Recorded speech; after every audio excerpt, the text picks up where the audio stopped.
Well, good afternoon, and welcome to the first special session and the first special session on prevention. I'm Carol Fabian, and I am the moderator for this session and will be speaking second. We have a very international group of speakers here today. Dr. Suzette Delaloge will be from France. We'll be speaking first on the polygenic risk scores, what it is, how to use it, and we're all anxious to hear her explanation and her thoughts. I'm going to be talking about hormone replacement therapy, both in population risk and moderately increased risk women, and what kind of alternatives that we can use. And then last, Joanne Kotsopoulos will be speaking about hormone replacement therapy in BRCA 1 and 2 mutation carriers, particularly after they undergo risk reduction oophorectomy. So with that, we will get started. What we think we're going to do is take questions after each talk, and then at the end, we will have time for more discussion and more questions. You can go to the microphone, or you can ask questions on your app. Suzette? Oh.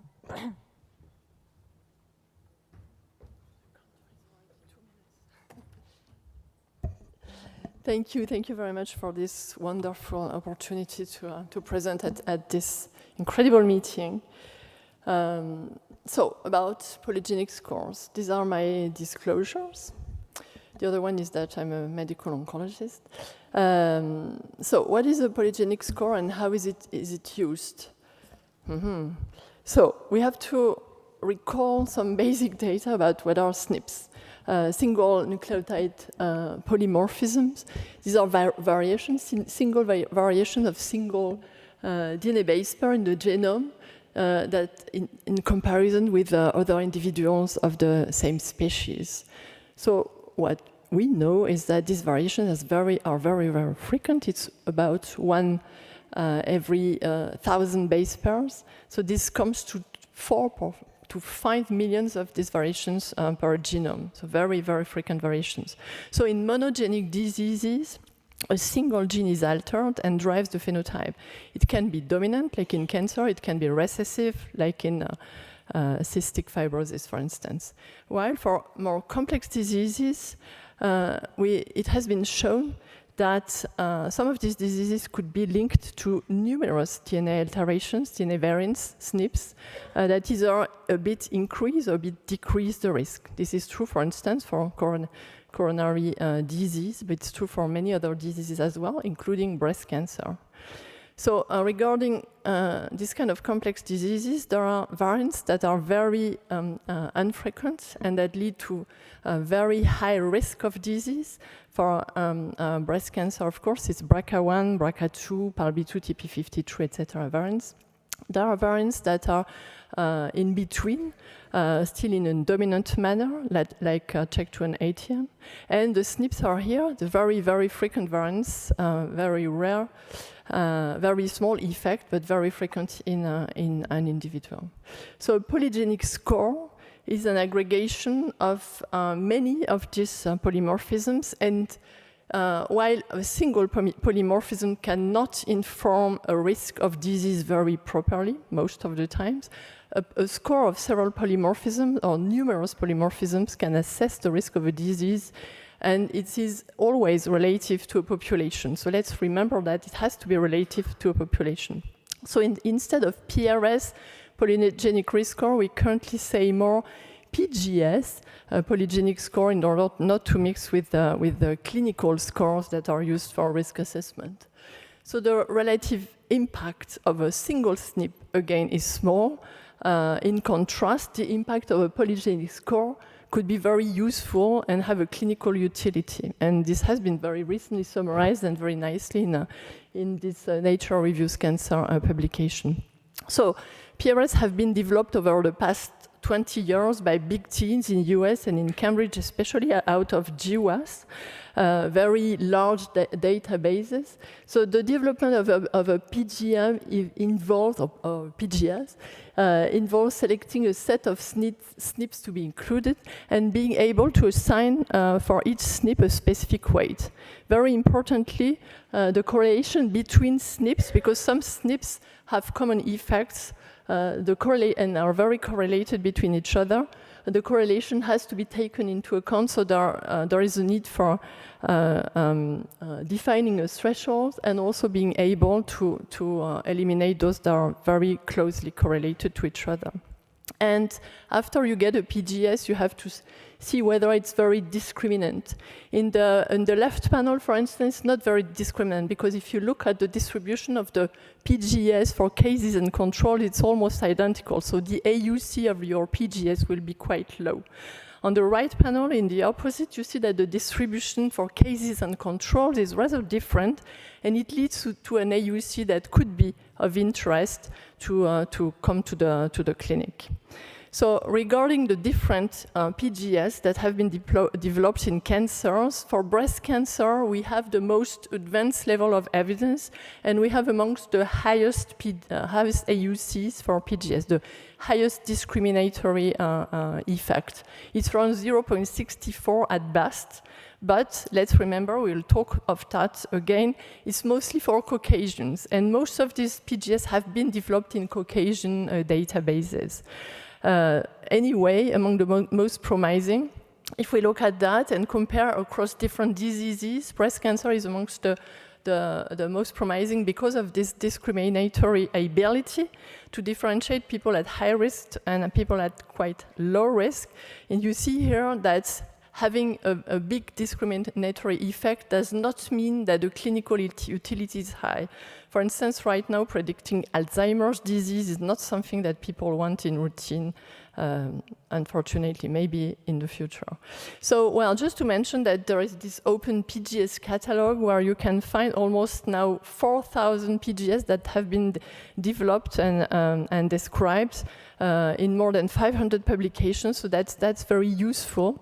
And you can just type the disease you're interested in.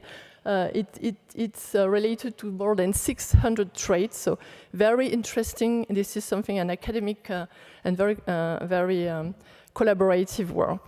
So next, what about PGS and breast cancer risk prediction?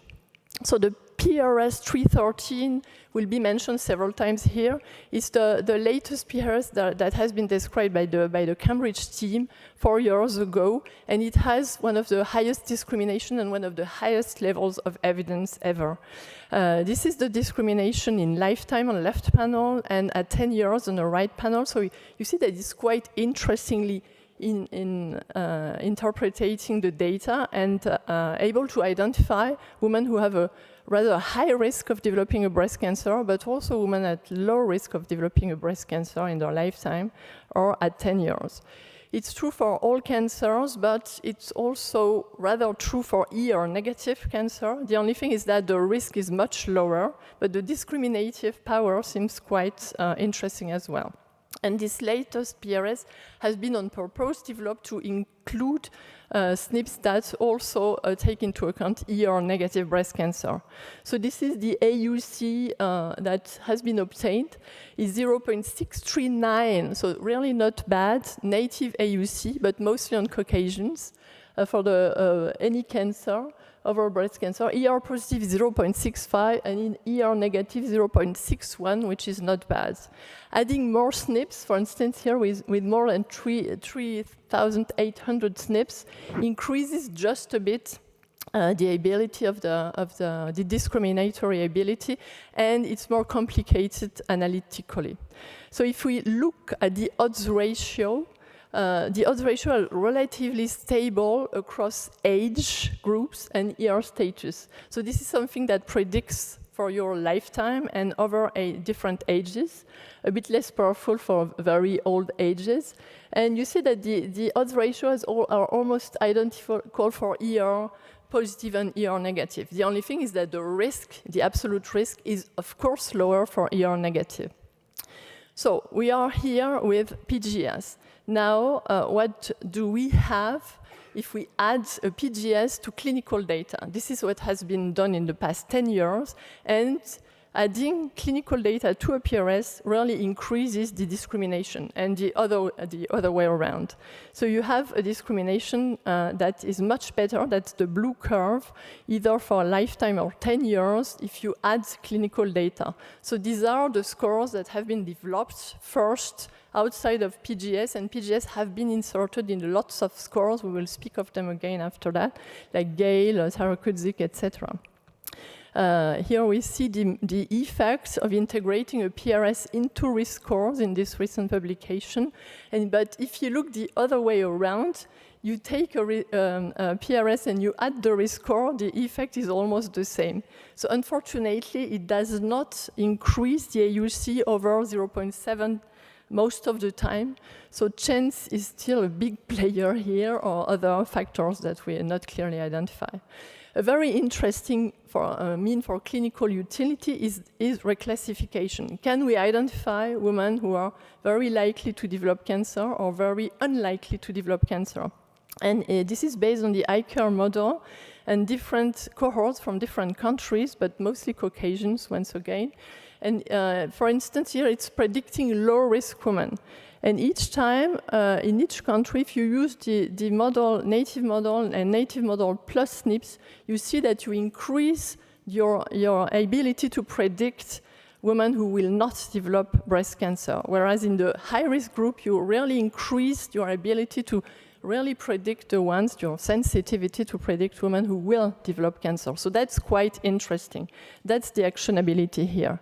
So this is a very recent and nice review that has been published in Cancers by our Canadian colleagues on the performances of all models, clinical models, plus PGS that have been published until now.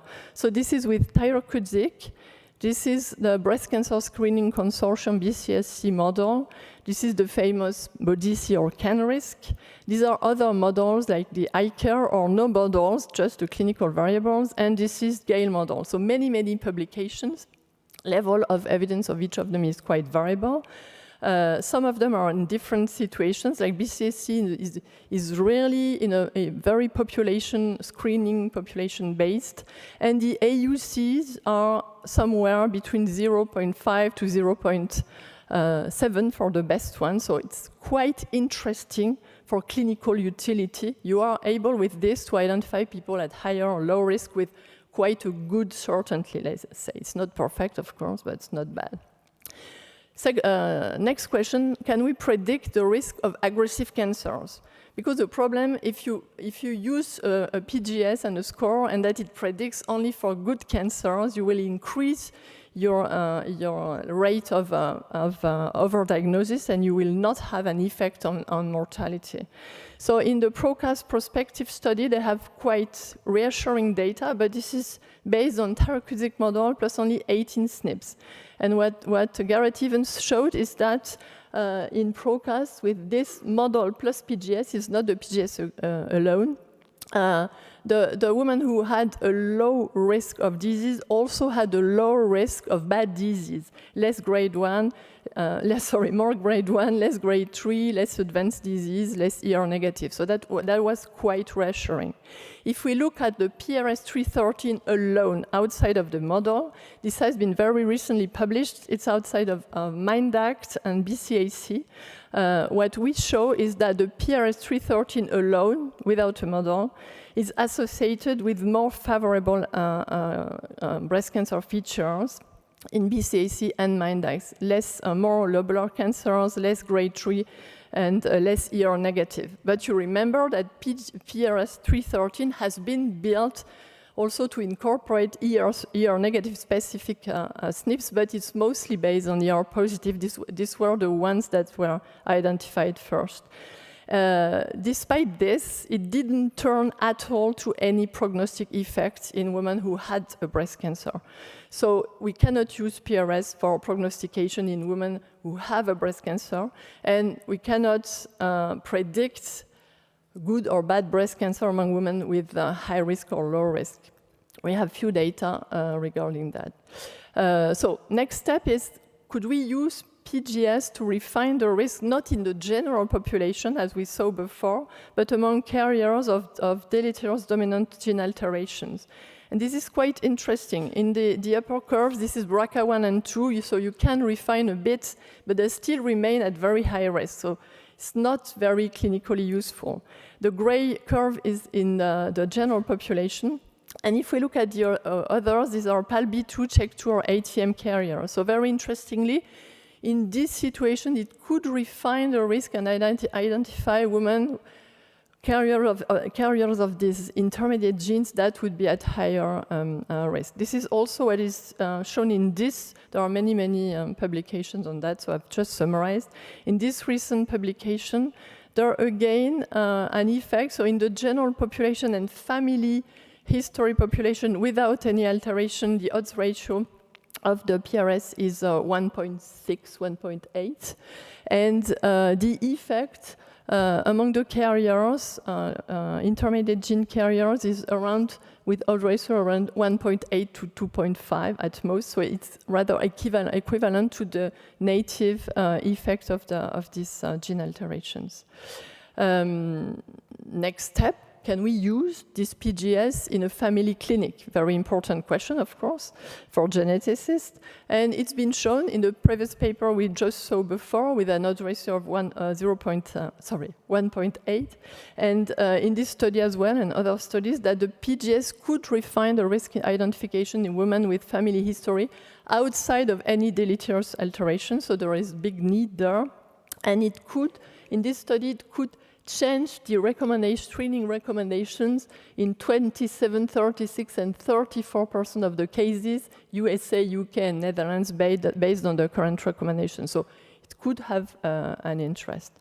So the big problem I told you is that the PGS have been developed in Caucasians. And unfortunately, they're somehow misclassified in other ethnicities. A lot has been written on that. And now we are turning in the recent years to what solutions do we propose. So there are two types of solutions. The first is the development of a specific PGS, and the other is the development of a European or Caucasian-based PGS that is ethnicity adapted.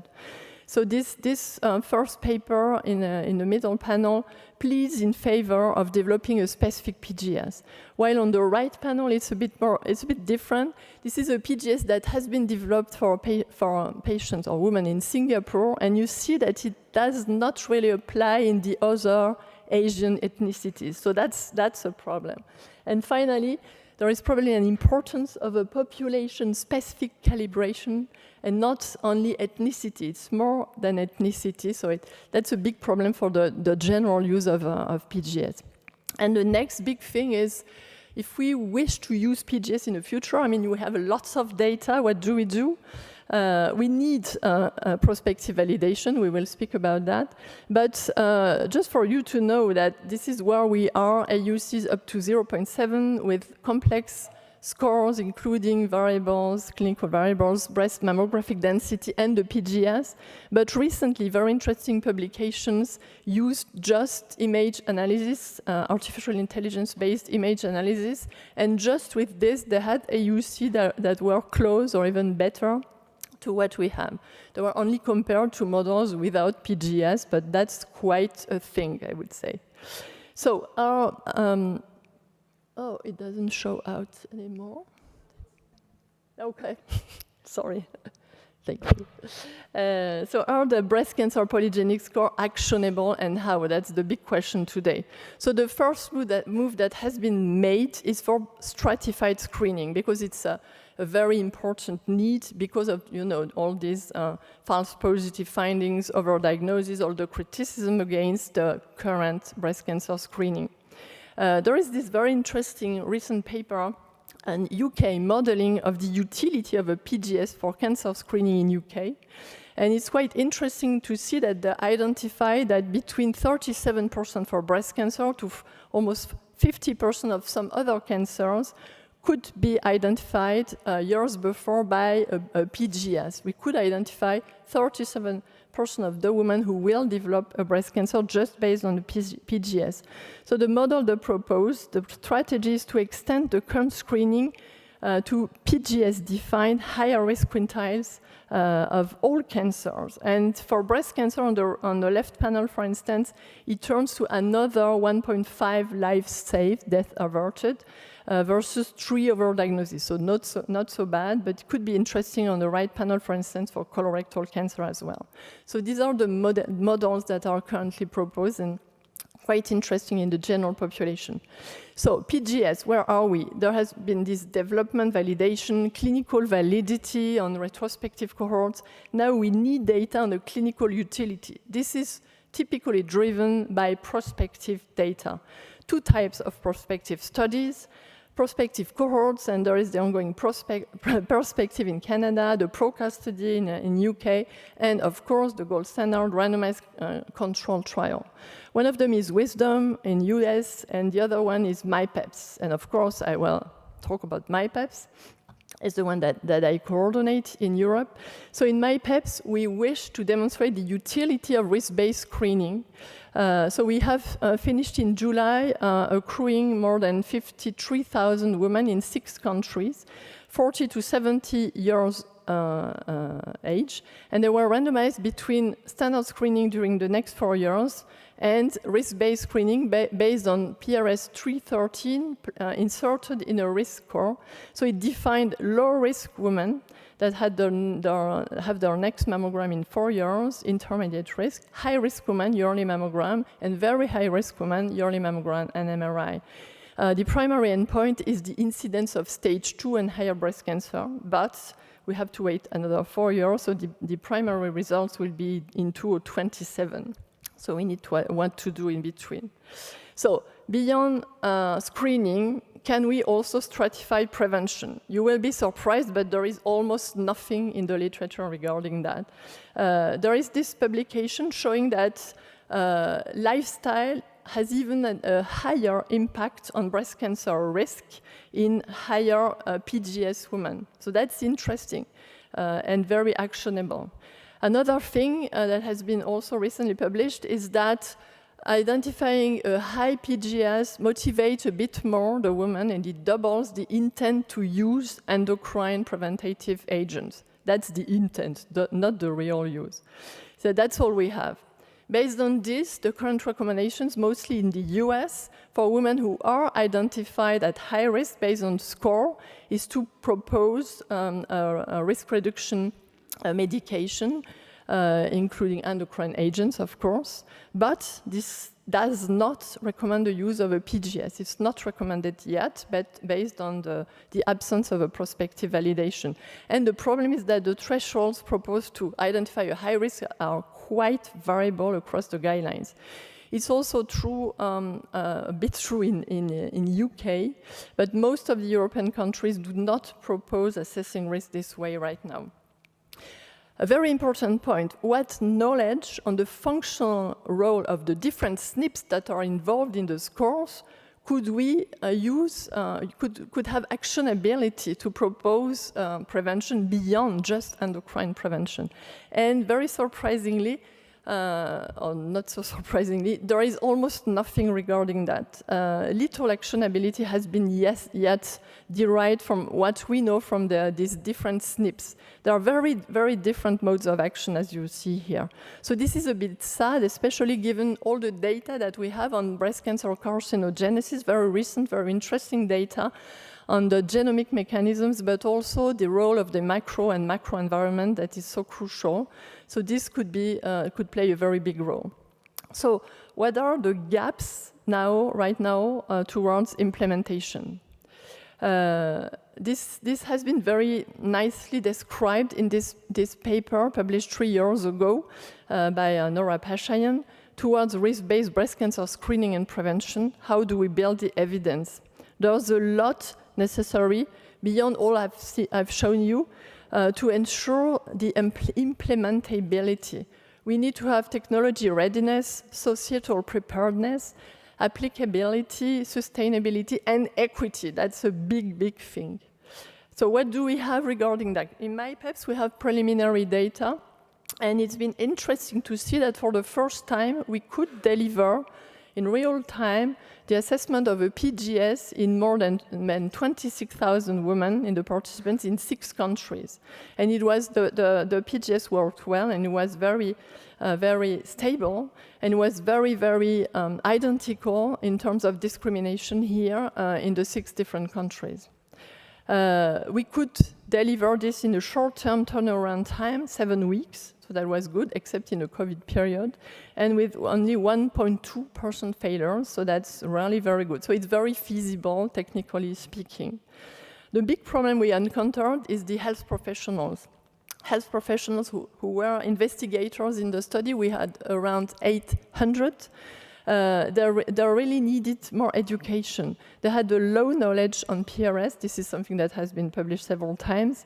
And they were quite uncomfortable with risk communication if they had not been trained properly. This is not something they're used to doing.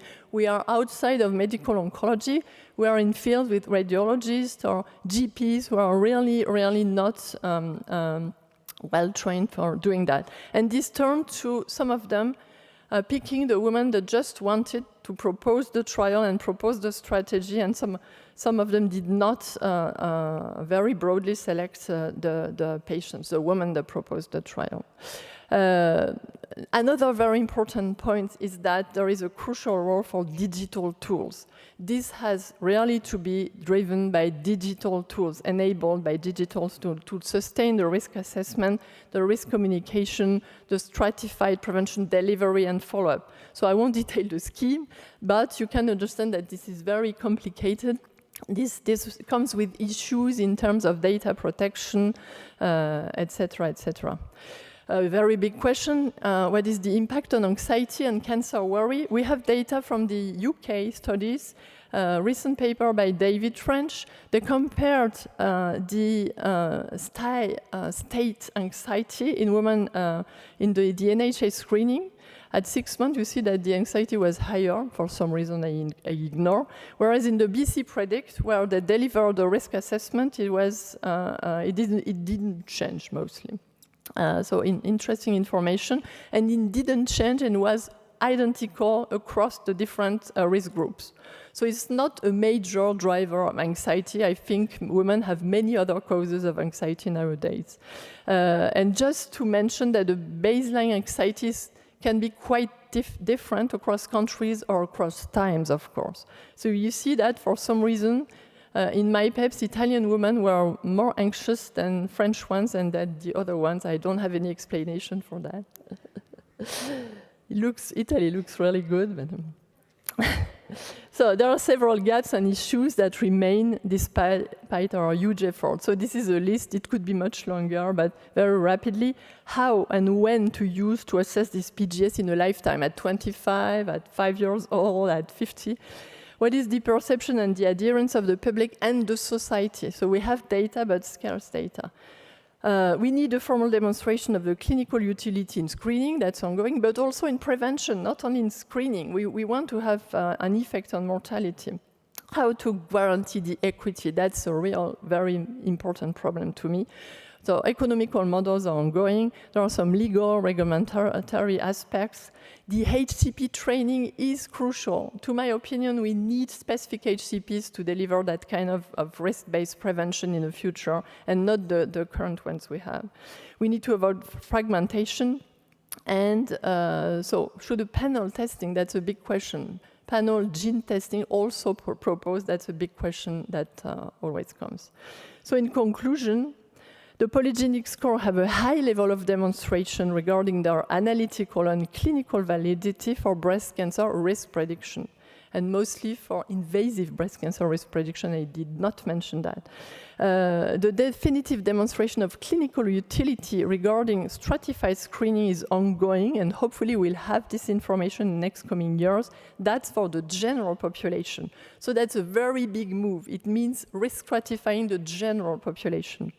There are better use as part as multimodal scores, not alone, because of course, you know that based on the different exposures a woman will encounter during her lifetime, the risk will vary very importantly. So having these scores and having these assessments in repeated periods is going to be very important. They also may refine the risk assessment in moderate gene carriers or women with a family history without an abnormal gene. Their implementation in the general population would be important, an important paradigm towards 2.0 cancer prevention. So that's what I already mentioned. The major remaining gaps are related to their only partial transferability across the ethnicities. We need to solve that before the implementation. And the risk of inequity, I think that's a major one. And more, of course, classical conclusion, more research is needed to exploit their functional effect in breast cancer risk. It would be really good not only to have a PGS, but also know what is the specific actionability. Should this woman run every morning? Should she eat less sugar, etc., etc.? That would be very useful. So thank you very much. Thank you to my PEPS teams, all my teams, and thank to you for your attention.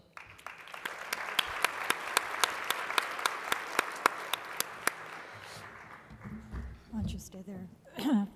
So we have a couple of questions on the chat, but before we get to those, can you just clarify which models currently are associated with an AUC of 0.7 or above? I wasn't real clear on that. Yeah, I didn't want to go into details because you know that the AUC, well, there is also this crucial aspect of calibration. So I did not mention this. Calibration is very important. So it's related to the population, the ethnicity, etc. The AUC of a model in a specific population will be quite related to the population you use to test the model. So if you use very broad age ranges, for instance, that could increase your AUC. If you use a population with very narrow age range, you will limit your AUC, etc., etc. So the models that have the best AUCs in populations that could be regarding as having the lowest biases are CAN-RISC, I think it's very good. Thyroxic, I think it's very good. BCSC in other populations, screening populations, and also the GALE model. For the other ones, I think others are quite interesting. So it's not a competition. I think these models are a bit different. The three models that we use most frequently in the U.S., those all have a reasonable AUC. Yeah, I think so. Opinion. Okay. Absolutely. Okay. Very reasonable. And anyone here who has a question, please step to the microphone. So here is a question. Now, we usually get a PRS score back when we've sent in germline genetic testing. And it often comes back when the patient does not have a germline mutation. So the question is do you think that individuals getting a PRS score need genetic counseling? Should it be done with everyone who gets a genetic risk score? Or, gets genetic testing? Yeah, well, I would say, so this is very US-based because in most European countries, when you get a genetic testing, you do not get a PRS at the meantime. It's not a routine thing. But I think that's a very interesting approach. So we are speaking about a family clinic where a woman who does not have any mutation alteration identified in her family comes for genetic testing and also has a PRS.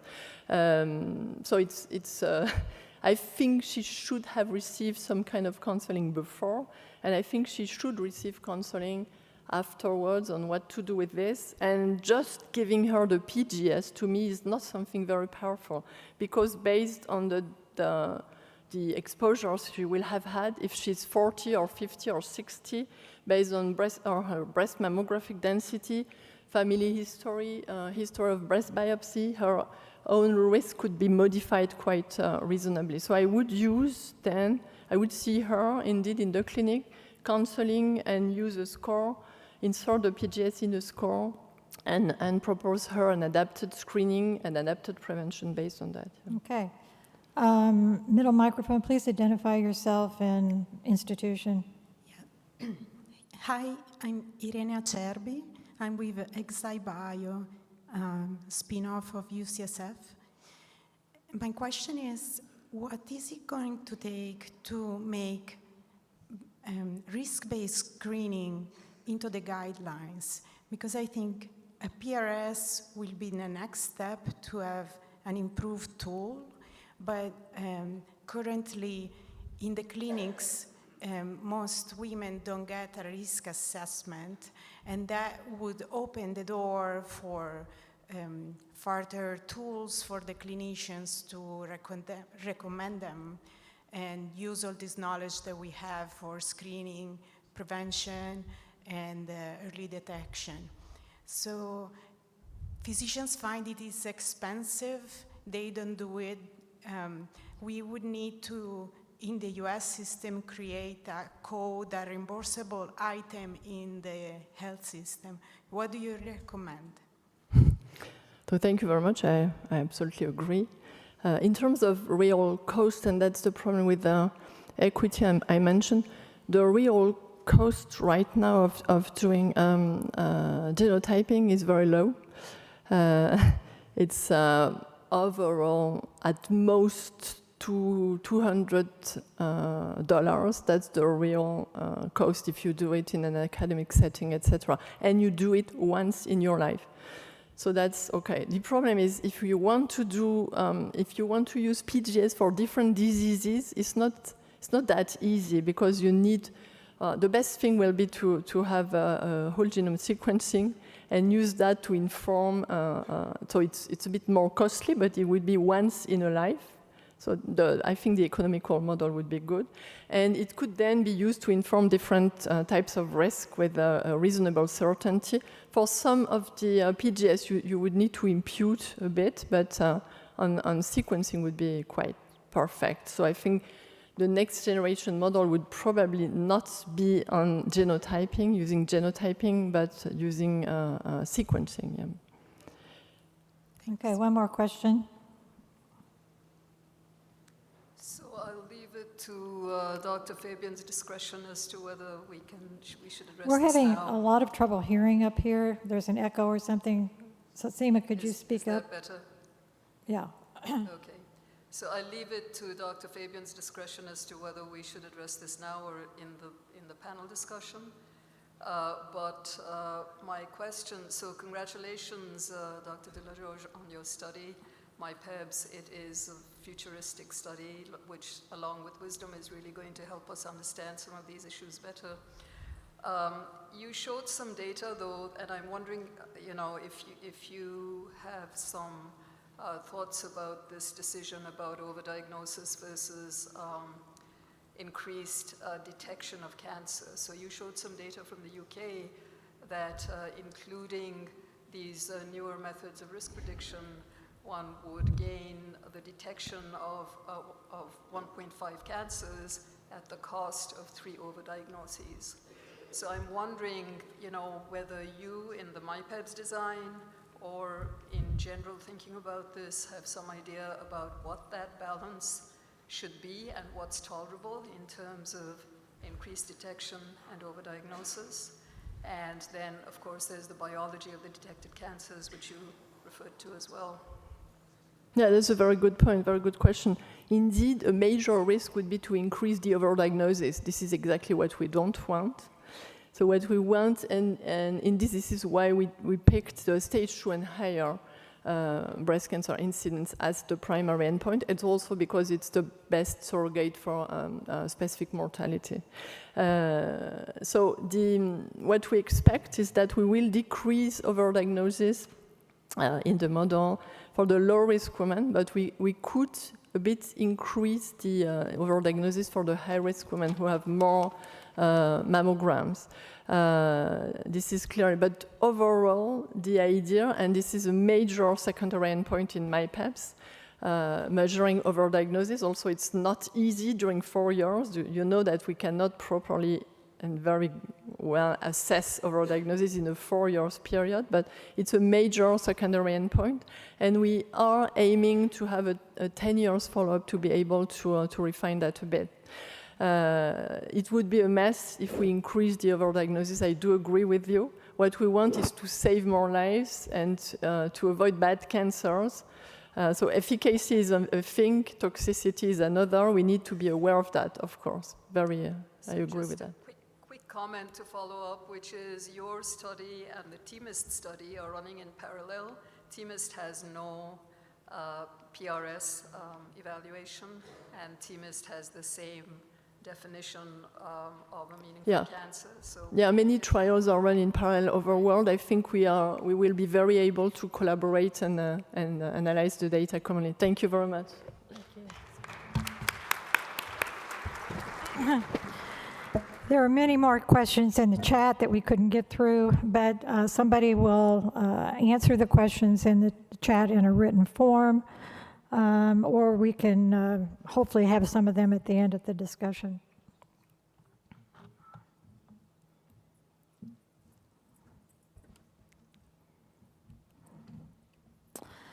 Okay, so I'm going to speak about vasomotor symptoms and how to approach them, particularly in the moderate risk women. What? If you need to use this one, it's going to go. Okay, well, what's wrong?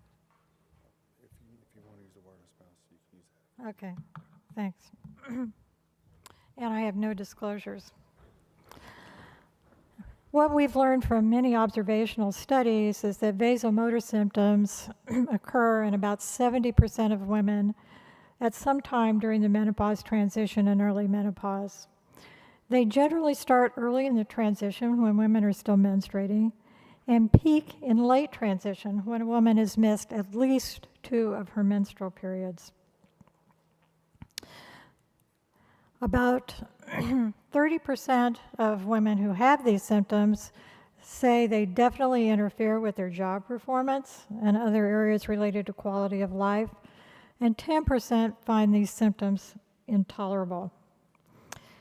The average length of time that vasomotor symptoms last is about 7 years, but for people with severe symptoms, they can last for 10 years or longer.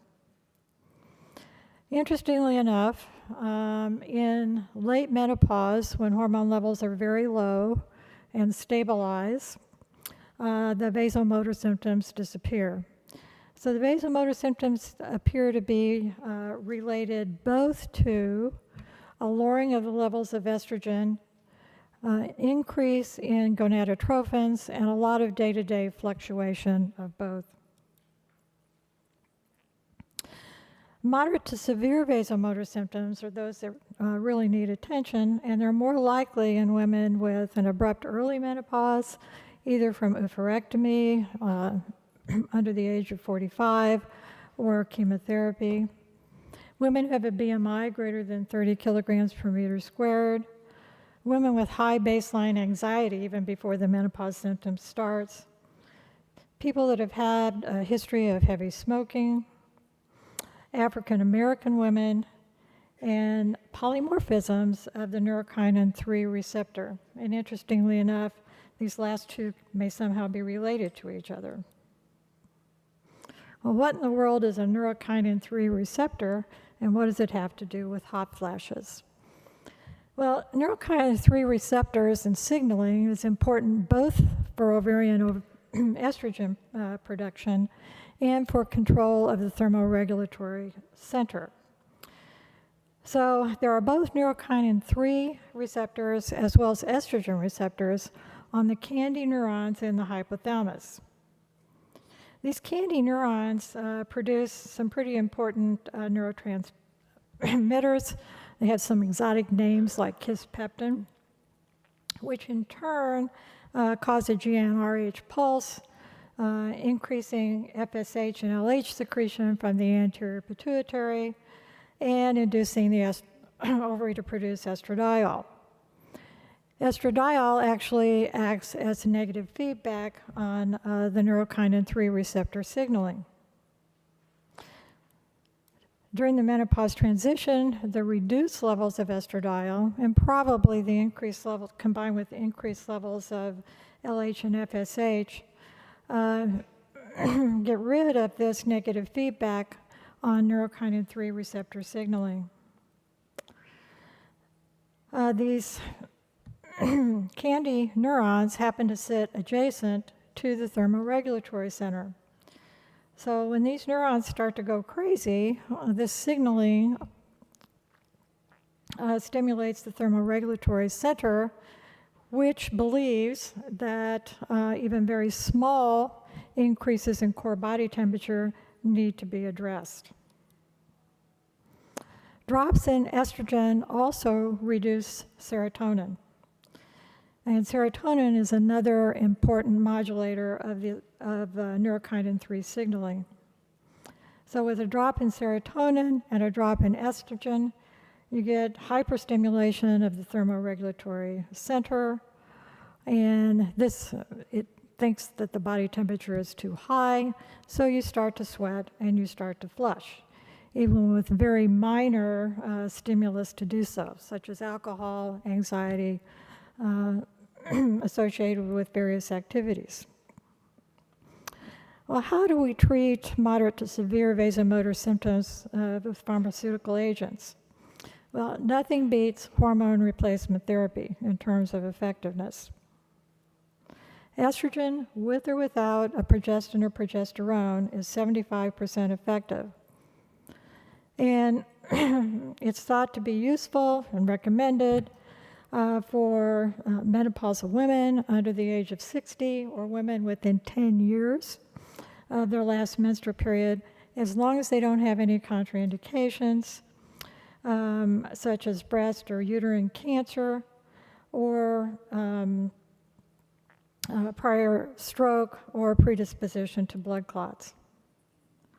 The advantage of hormone replacement is that one drug can treat multiple problems that women have during the menopause. However, there are multiple non-hormonal alternatives for vasomotor symptom treatment with varying effectiveness. Gabapentin, which we all commonly use, particularly in our cancer patients, are about 30 to 40% effective. Lower doses are less effective, higher doses are more effective, but with an increase in side effects. Serotonin reuptake inhibitors are 40 to 60% effective.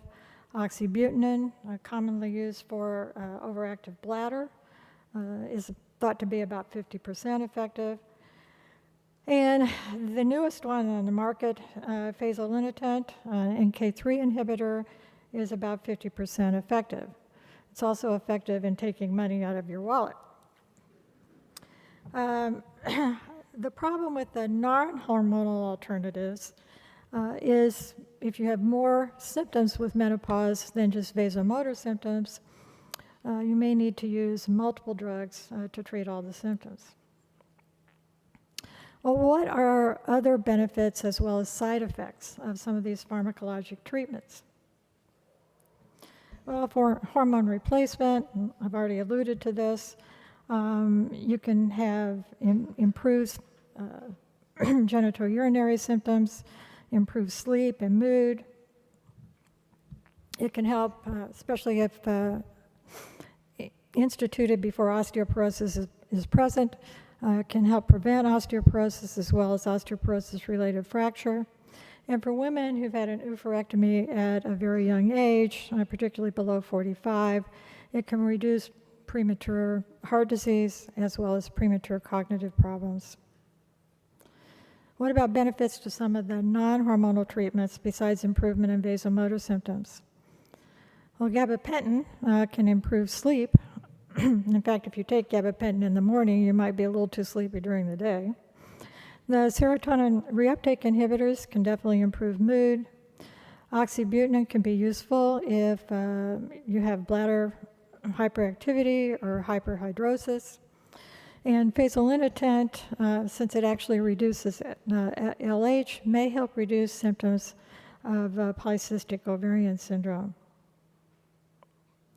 Well, what are some side effects? I think we're all familiar with the side effects of hormone replacement. including increased risk of thromboembolism, particularly in women over 50, and increased risk of breast cancer with the combination of estrogen and progestins, and we'll talk more about that in a minute. The non-hormonal preparations have side effects as well. Gabapentin can cause dizziness and daytime drowsiness. The SSRIs and SNRIs can cause dry mouth, nervousness, and some of them are pretty potent CYP2D6 inhibitors. So there are concerns if you are trying to give them with tamoxifen. Oxybutynin, definitely the biggest side effect with that is a dry mouth, which is not pleasant. Really not too many subjective side effects with fezolinetant, although it hasn't been in use for a great deal of time, but you do have to monitor for liver function abnormalities. I would be remiss if I did not bring up some lifestyle treatment of vasomotor symptoms. And actually, interestingly enough, many of these lifestyle treatments have had randomized clinical trials and have evidence for this. Weight loss for women with obesity, cognitive behavioral therapy, which is primarily education and relaxation techniques, as well as hypnosis. Unfortunately, many of us don't have people that can perform cognitive behavioral therapy or hypnosis in the 15 minutes we have in our clinics to see these patients. These are, I think, primarily useful in women with mild to moderate symptoms. What then should be our choice of treatment for women with moderate to severe vasomotor symptoms?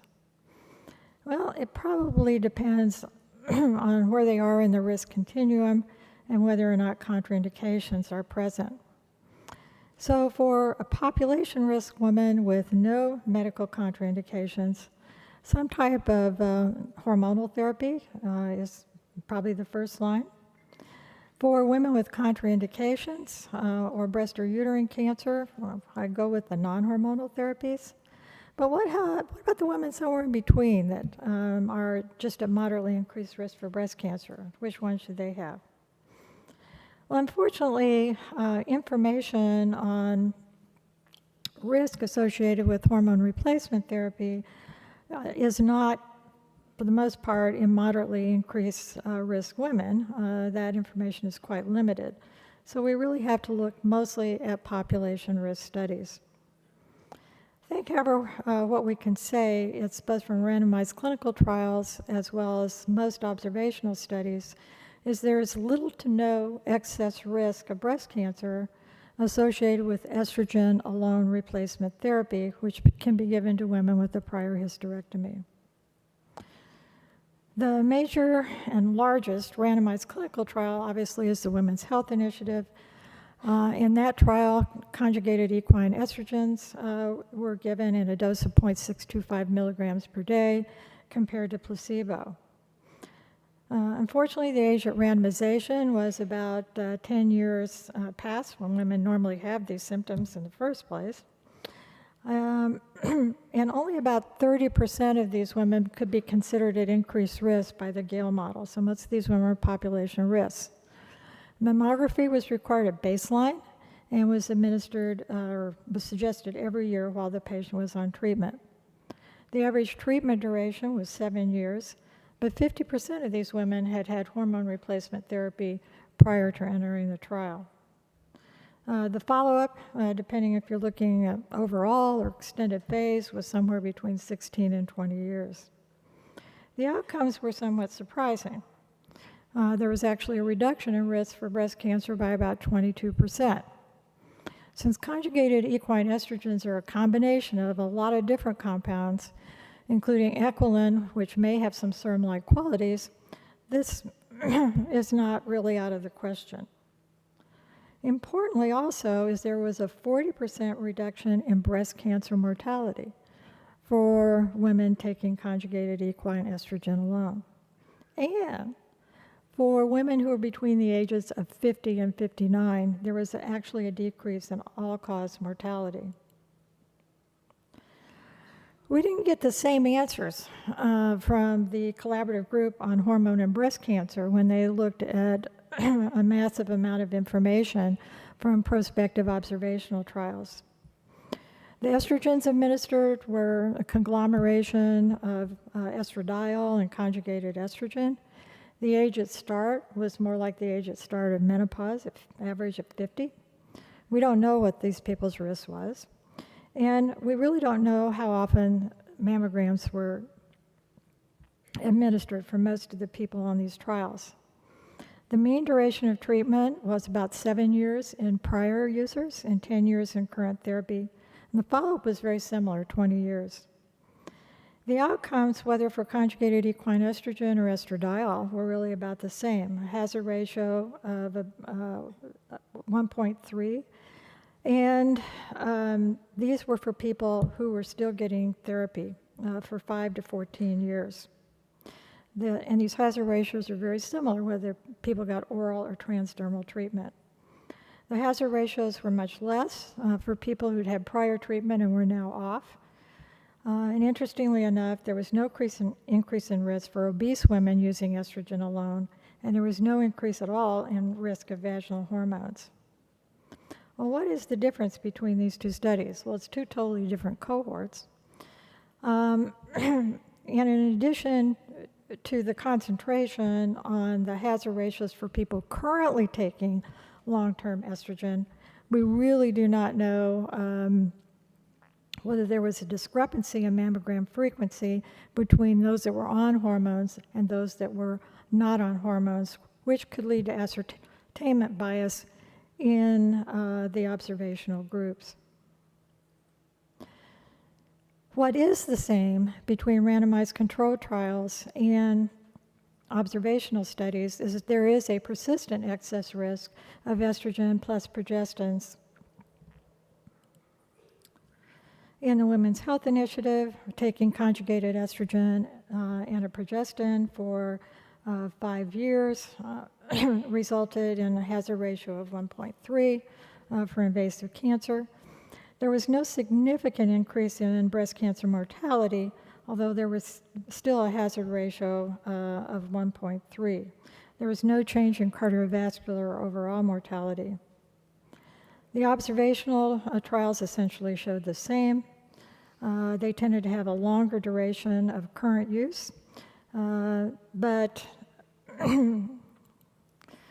for those in similar circumstances as the Women's Health Initiative, 5 or more years of use, but it's past use, the 30% increase in relative risk, and no variation by progestin type. Well, why in the world do progestins and hormone replacement increase breast cancer risk? Well, progesterone and progesterone positive cells increases cyclin D1, which increases proliferation. Progesterone also causes secretion of rank ligand. Rank ligand in a paracrine manner combines with rank in both progesterone receptor negative and positive cells. So it can increase proliferation in progenitor cells as well as more differentiated luminal cells. And the expansion of the progenitor or stem cell-like population may be one of the main reasons why we see a persistent increase in risk with progestins even after many years of discontinuation. So the summary for hormone replacement in terms of risk for breast cancer is estrogen alone, neither estradiol or conjugated estrogen taken for 5 years or less seem to be associated with much long-term significant and increased risk. And in fact, for conjugated equine estrogen in the Women's Health Initiative, there was actually a reduction in breast cancer risk and breast cancer mortality. For estrogens and progestins, randomized clinical trials of 5 years of conjugated estrogen plus a progestin saw about a 30% increase in risk of breast cancer, but no significant increase in mortality. For vaginal hormones in observational studies, no increase in breast cancer risk. What about compounded hormones? There really is insufficient information for compounded troches, creams, or injections And even though lots of women take them, the official recommendation is that they be avoided. Well, then the most recent trend, particularly by gynecologists, is to use hormonal IUDs in women between the ages of 45 and 55, both to control irregular bleeding as well as perimenopausal symptoms. There's also insufficient information regarding risk to know what, if any, increase in relative risk is associated with that practice. So let's take a case of a very common thing in our clinic. A woman comes in, I have a family history of breast cancer, I'm having moderate to severe vasomotor symptoms, I still have my uterus, and this all started about 9 months ago.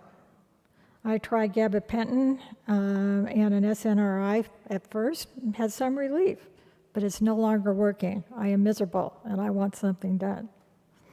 I would like to take hormones, but I really don't want to increase my risk that I already have. What are the options?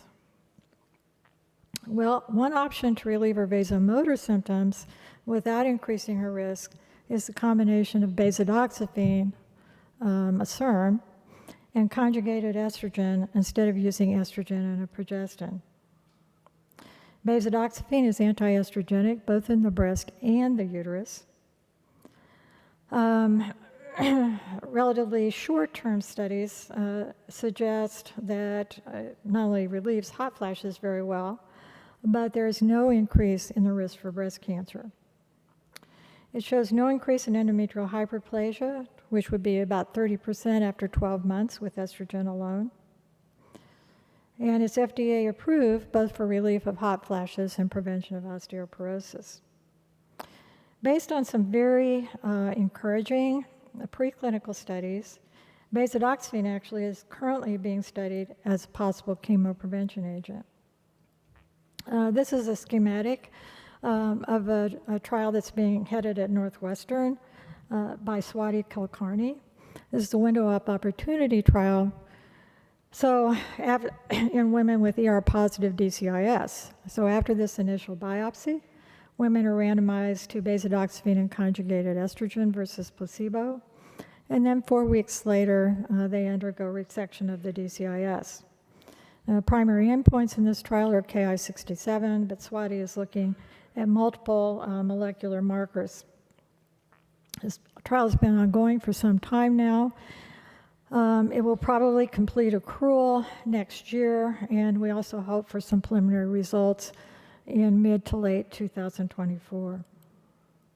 We took a slightly different approach, and we wanted to look at the basidoxifene and conjugated estrogen for a more prolonged period of time.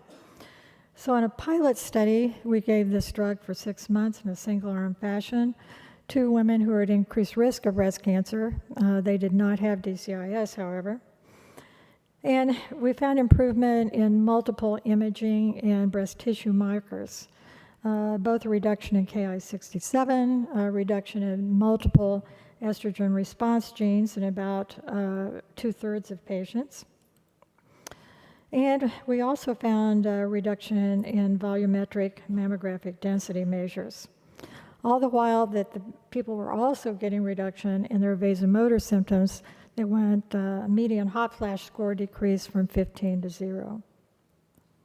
Based on that, we gathered up some of our friends, petitioned the NCI for some funding, and started a randomized clinical trial of basidoxifene and conjugated estrogen versus waitlist control. These women are between the ages of 45 and 64. They have to have at least a 2-fold increased risk of breast cancer. They could have atypical hyperplasia or estrogen receptor negative DCIS. They have to have missed at least 2 periods and have at least 1 intact ovary and a BMI less than 38 kilograms per meter squared. We do a variety of baseline tests, including imaging, breast tissue sampling, and body composition. Again, they're stratified by various measures and randomized to 6 months of basidoxifene and conjugated estrogen versus waiting for 6 months. At the end of 6 months, all the studies are repeated. The waitlist people have the option of going on beta-doxyphene and conjugated estrogen. And because this is not a placebo-controlled trial, but rather a waitlist controlled trial, the primary endpoint is a completely automated measure of volumetric density, with secondary measures very similar to Dr. Kilcarney's study, Ki-67, multiple estrogen response genes. The study will still be ongoing for probably another 1.5 to 2 years in 5 different sites around the country. So individuals that are interested in potentially participating can contact me, and I can put you in contact with the relevant center near you. Beta-doxyphene also has some SERD-like properties and is associated with reduction in estrogen receptor alpha, as well as AGR2, which is a stress and endocrine resistance gene. Interestingly enough, tamoxifen and estrogen actually increase AGR2, whereas beta-doxyphene reduces it. Some early studies also suggest that the combination of beta-doxyphene and conjugated estrogen reduce insulin resistance. And if you want to learn more about this, there are a couple of posters that I can point you to, both at the poster spotlight session tomorrow from 5:30 to 6:30, and the overall poster session from 5 to 7. Well, what about hormone replacement therapy in women with prior cancer? This is always thought to be a real no-no.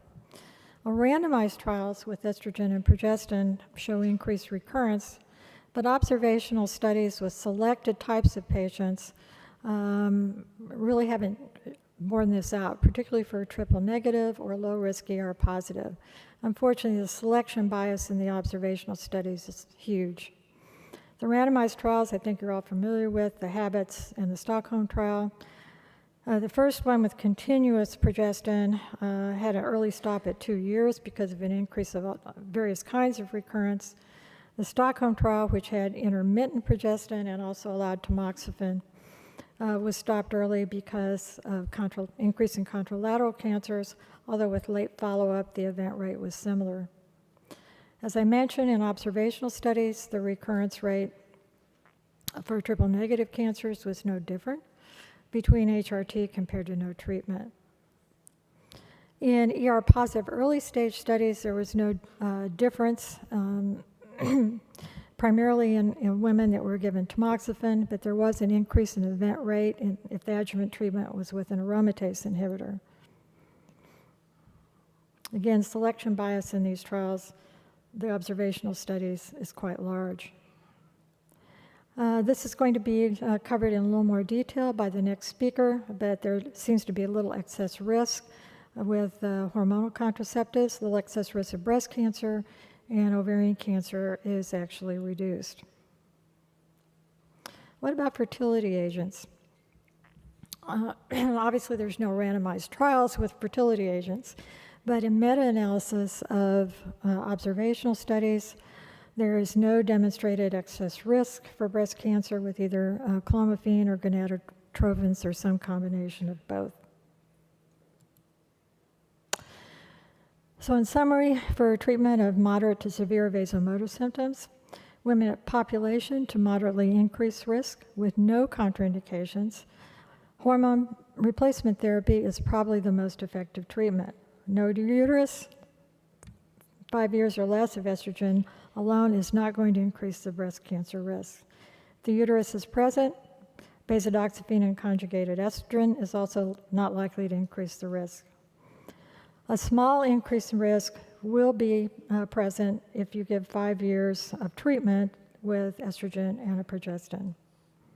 Women at substantial increased risk but no contraindications, with no uterus, you can try non-hormonal treatments, off-label treatment with beta-doxyphene and conjugated estrogen, or even estrogen alone. If the uterus is present, non-hormonal treatments or beta-doxyphene and conjugated estrogen. Prior breast cancer or other contraindications, I think the safest bet at present is non-hormonal therapy. Thought you might be interested in the costs of some of these things. Now, this is just from my perusal of the internet, with GoodRx and all that sort of thing. So what about the hormones? Well, oral estradiol $30 for 30-day supply. Transdermal, $35.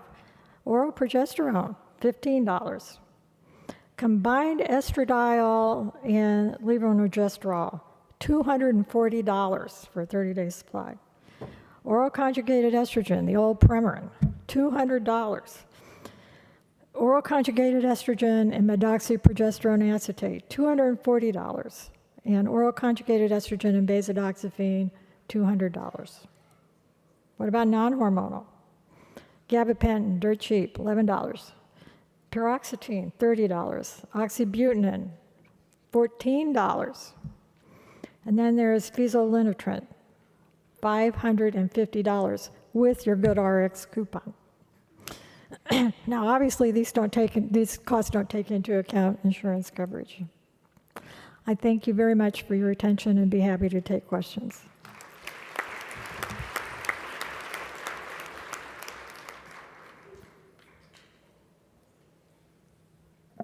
Do we have any questions for Dr. Fabian? Go ahead. I have a burning question, stupid question. What is the prevalence of hysterectomy currently in the US? Because it seems to be that it's a rare situation nowadays. And my second question is, what is your typical proposal for the duration? I saw 5 years, but my big problem has always been, what do you do beyond 5 years? Because everything comes back when you stop the treatment. That's a big problem to me. Not always. I'm not sure I understood your first question about hysterectomy. Did you say what is the prevalence of women who do not have any uterus, hysterectomy? The prevalence, is it something frequent? In the U.S. currently, like 30% of. Oh, is the question, what percentage of women in the U.S. don't have a uterus? I'm not sure I know the answer to that. But I would guess about 30 to 40% at age 50. It's not as high as it used to be because of endometrial ablation procedures, but still a high proportion of women. And I don't remember your second question either. It was, what do you do beyond 5 years? Oh, what do you do beyond 5 years? I don't know that you really have to wait for 5 years, but since the average duration of vasomotor symptoms is 5 to 7 years, somewhere around that time you ought to start decreasing the hormones, and I think if you decrease it gradually, most people don't need it after that. Hi, Ann Blaze from Minnesota. I have a question for you that overlaps with your discussion. Many women ask about difficulty with libido and using testosterone. And I'm wondering if you've got any comments on that. That is a very difficult question. I tend not to give oral testosterone or testosterone injections. Actually, I wouldn't give them anyway, but their gynecologists would. Because of the inherent cardiovascular risk, and also androgens can increase insulin resistance, and many of these people are overweight anyway. Testosterone can always also be given vaginally, and I don't think it has the same risk as if you give it orally, at least for cardiovascular risk. And it definitely helps, a low dose vaginally definitely helps with the strength of the vaginal lining, and for many of these people, even though it's not going to perhaps help libido directly, certainly intercourse is much more pleasurable if it's not very painful while you're having it. So that's a hard question, and I just don't think that there is a lot of data out there. Hi, I'm Laura from Brazil. Thank you for your talk. I was wondering if there is any data or if you had any experience in combining NK3 inhibitors with the other solutions proposed. I don't, and I would welcome anybody to speak up who does. I doubt there's very much data out there. That certainly would be, I think, a really good idea in women who, and there are those, that despite low-dose hormone replacement therapy, continue to have problems with vasomotor symptoms. I always try to first check and make sure that these people don't have thyroid problems or other problems that is the cause of these symptoms, but certainly some combination therapy is often very effective. Any other questions? Okay, we're right on time. And Okay. Oh, there's one question. I don't know if we have time here, but I'm not entirely clear. But it says, based on the available data in average and high-risk populations, HRT causes a small increase in breast cancer risk, which is negligible compared to cardiovascular and other benefits. Why should we prescribe HRT between 50 and 59 years? I'm not entirely clear on this question, to be honest. Do they mean like prior, I think, just during the transition, I guess? I think so. I think where hormone replacement has really been shown to have beneficial cardiovascular risk are in people who undergo premature menopause or in people in whom the hormone replacement is started soon after the woman has entered the menopause. It doesn't seem to provide much of a cardiovascular benefit if you wait until 5 years or more after the menopause. Hopefully that's what that person was getting at. Okay, next, Dr. Kotsopoulos is going to talk to us about hormones in BRCA1 and 2 mutation carriers.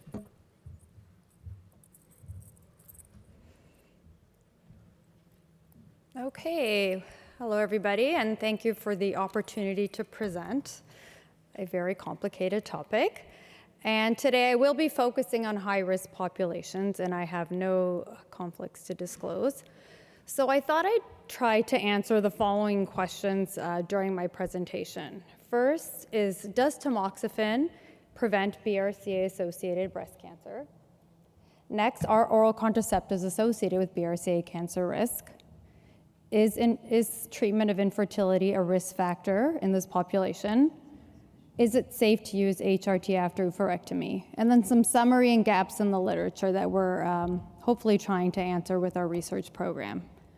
So before I start to introduce some of our data and data from others, I wanted to introduce where our data comes from. So we're a large collaborative team at Women's College Hospital, and we use data that's collected from a large longitudinal study that was initiated in 1995 by Dr. Stephen Narod, shortly after the two genes were identified.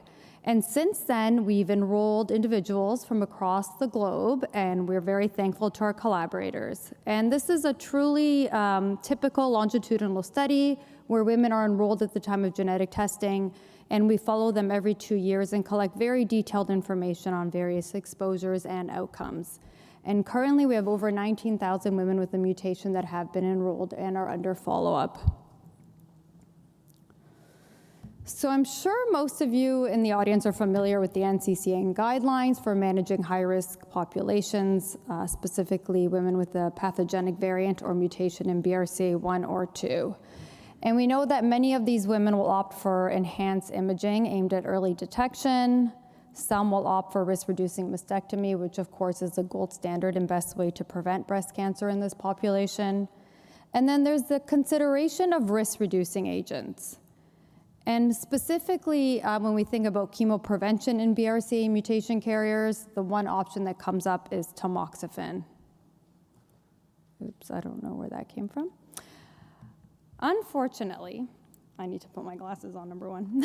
This is the only non-surgical prevention option for this population. And the data or recommendations is really based on studies that were conducted historically on mostly postmenopausal women or on risk of contralateral breast cancer in mutation carriers. And to date, there were no prospective studies or trials conducted specifically among women with a mutation.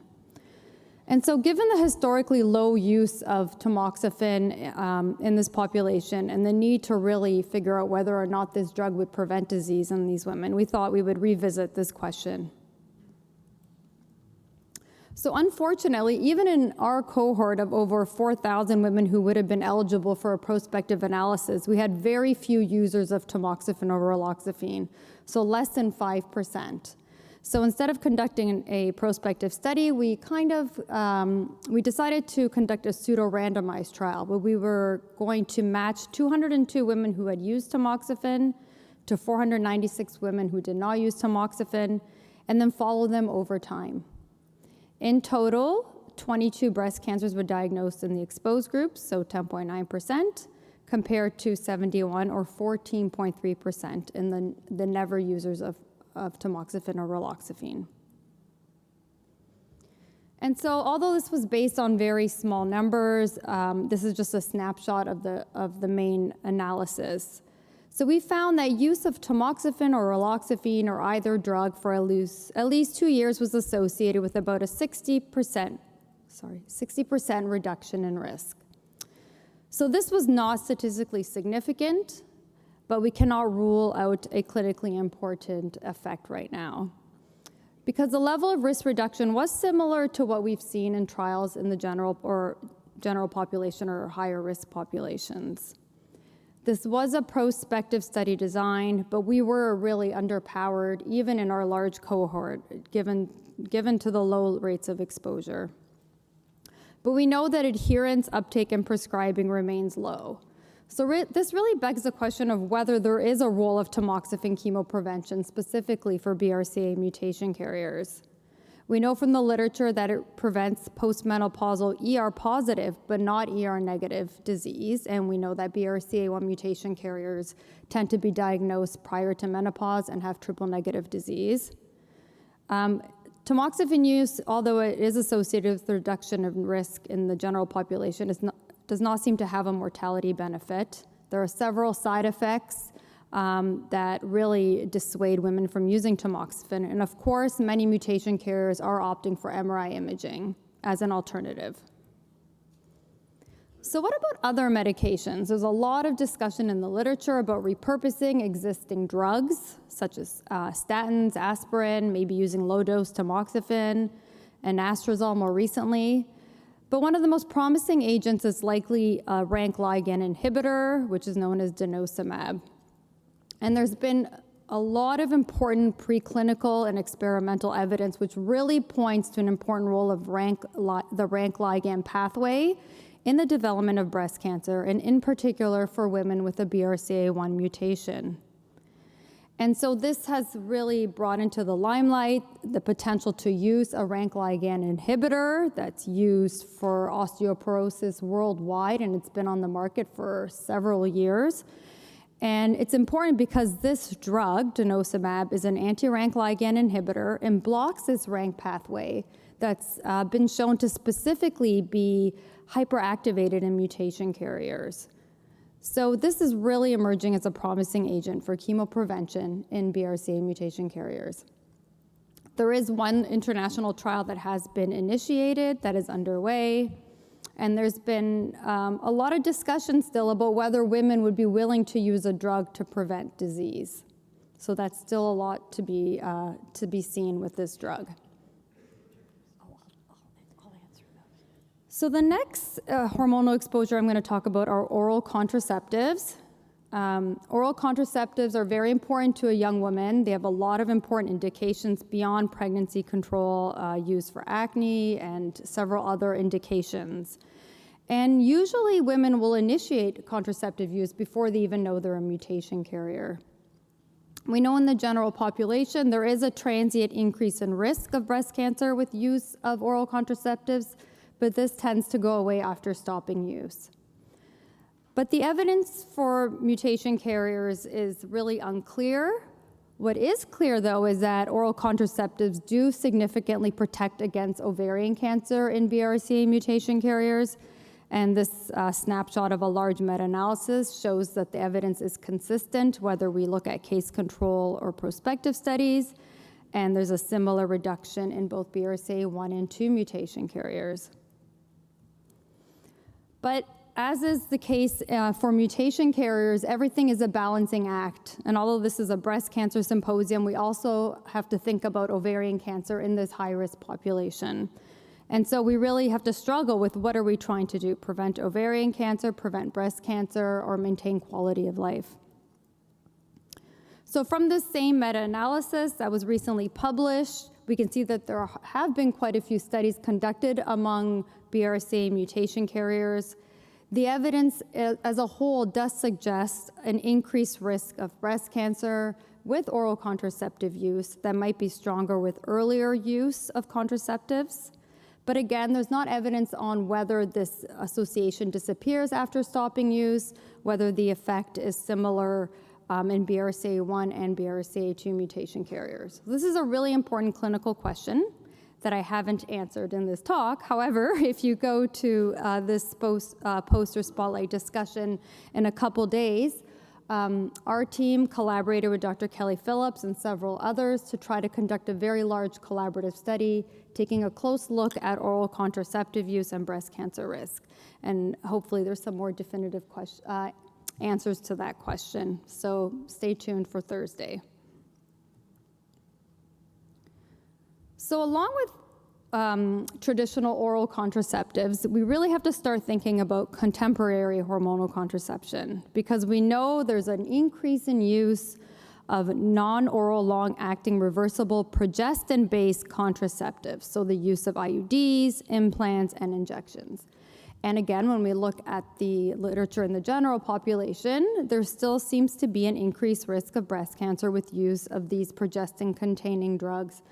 And I think the recurring theme here is that progestin may be the culprit when we think about breast cancer risk, especially for mutation carriers, and maybe also in the general population, because we see a similar increased risk with these drugs.